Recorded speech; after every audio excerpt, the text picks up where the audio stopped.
Nintendo is so greedy that they tried to patent a mechanic of flying, and in the newest Pokemon slop game, they didn't even use it. Whoa, buddy, just outright scandalous. But you know what they say, you can't spell lazy without Pokémon ZA. No wonder they're trying to bury Palworld. We've already covered that on the channel, but Nintendo seems to only be able to make garbage nowadays. So maybe they should start patenting low-res textures and soulless storytelling, because nobody else can do it like them. And this new Pokemon game having a higher Metacritic score than Digimon Time Stranger tells you everything you need to know about the mainstream game reviewers. But once you take a look at the audience score, you see the real score, ladies and gents. You see the big gap in quality between the two. And that's why you need to hit the like button and subscribe. Let's get to 90k, because, well, I've been playing Digimon Time Stranger, and folks, it has great animation, great voice acting, multiple towns, and yes, you can walk into buildings all with a shoestring budget when compared to Pokemon. It seems like the Digi-Chads are running circles around the Poke cells. But that's the thing, with Nintendo, they think they're invincible, but the reality is they aren't. No company is, and what Nintendo fears more than anything, what they're so jealous of and envious of, is what actual competent developers and publishers are capable of doing. Now, every time I look at Pokemon ZA, I almost fall out of my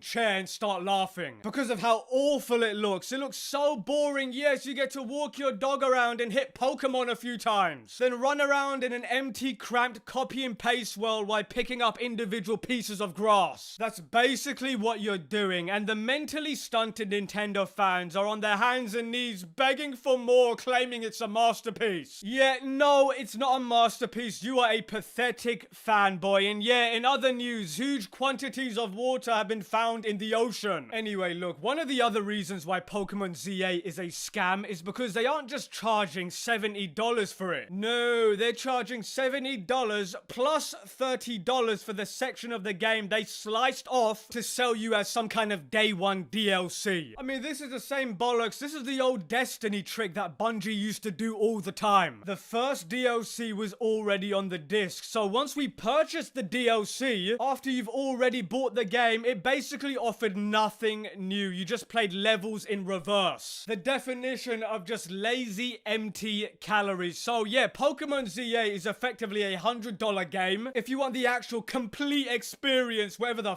that means when it comes to this game. The complete experience when it comes to Pokemon ZA is walking an extra 5 miles. Now, the way Nintendo is going, there's only a matter of time that in their future game, they're gonna make it so you can sue indie developers who are using ambiguous, patented mechanics. Trust me, that's coming soon. See, Nintendo sues Palworld for some obscure mount riding gameplay mechanic, and then Pokemon ZA is like, let's not use any of those here and create a ridiculous full jump mechanic. You know, as I was saying before, when Nintendo releases this kind of low effort trash, it's exactly what they think about you, because they can release a basic shovelware for the price of a kidney. I mean, the game is so low quality already, you can actually play it on your mobile phone because it looks like a free-to-play mobile game. You know what, let me actually take that back, because there's mobile games that look far better than this trash. Because have you seen the graphics of some mobile games today? They completely destroy this stupid Nintendo Pokemon game. I mean, Pokemon ZA is so bad that you can't even tell which area in the map you are in whenever you play it, because, well, it looks the exact same and it's such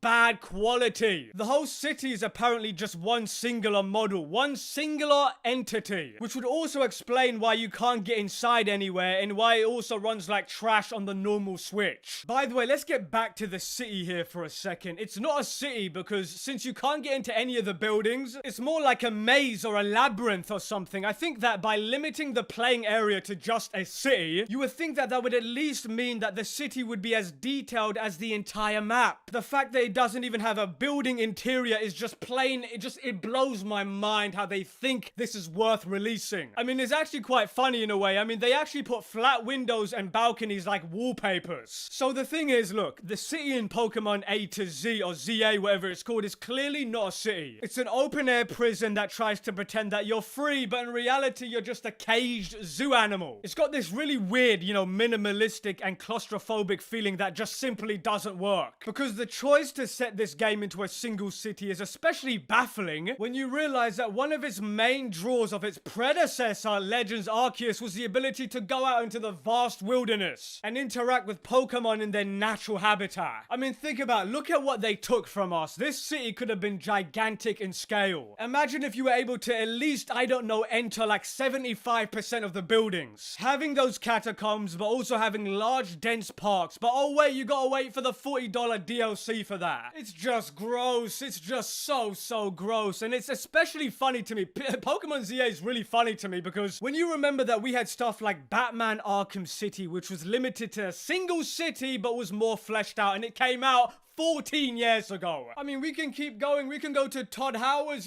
magnum opus, The Elder Scrolls 2 from 30 years ago. With one of the biggest world maps in game history, you were able to ride a horse and walk into buildings all in 3D. And that was cheaper than this stupid Pokemon ZA game. See, even Deus Ex Mankind Divided that came out like, I think 10 years ago, where you could fully explore a fleshed out city with everything included. We're talking a subway system, enterable houses. You have little side areas for missions, and you compare that to Legends ZA's Paris, and you'll finally get how ridiculous this game is. Nintendo is just ripping off its audience, and it's using nostalgia, which has poisoned the fan base. And by the way, if you want to talk about Paris, Assassin's Creed Unity, which came out 12 years ago, by the way, did it way better than Pokemon ZA. See, you know what you could do with a Paris theme? There's just so much potential choosing Paris as a location. You can do shopping districts, cafes, you can have really interesting gardens, fashion, catacombs, etc. Everything is right there for Nintendo to do it, but yet they still choose not to. They even made debt collectors the good guys. Yes, that's right. In Pokemon ZA, the debt collectors forces you into financial slavery for the rest of your life, apparently. And they're presented as the good guys on a console made by the company that has, let me see, forced people into financial slavery for the rest of their lives with lawsuits. Yes, sounds like Nintendo. I mean,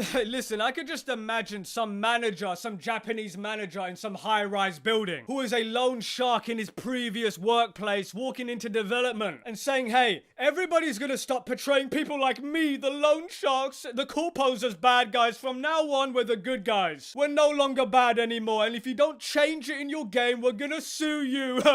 Just absolutely diabolical. Nintendo's like, corporations, loan sharks, and debt collectors, yeah, they're your friends. Maybe the whole, indentured servitude to loan sharks is a cry for help from the Pokemon development team. Because you can tell that Game Freak's passion for Pokemon is over. Maybe they just want to make new games that aren't contracted from Nintendo anymore. Anyway, that gets us to the Pokemon Nintendo fanboys. These rats would buy a blank piece of paper if it meant it would let them collect Pokemon on it. The Pokemon fans are the Taylor Swifties of gaming. There, I said it. Now, these people claim that they're fans, but they're not really fans at all. Because if they were real fans, they would stop buying this slop and force Game Freak to actually put effort into their games. Because I'm telling you, I can see a year from now, they're gonna say that, Pokemon ZA has sold 20 million copies. And the tagline will say, because Nintendo have no standards. And on that bombshell, I'm 100% done with Nintendo until there's a massive regime change, and so should you. Manix out.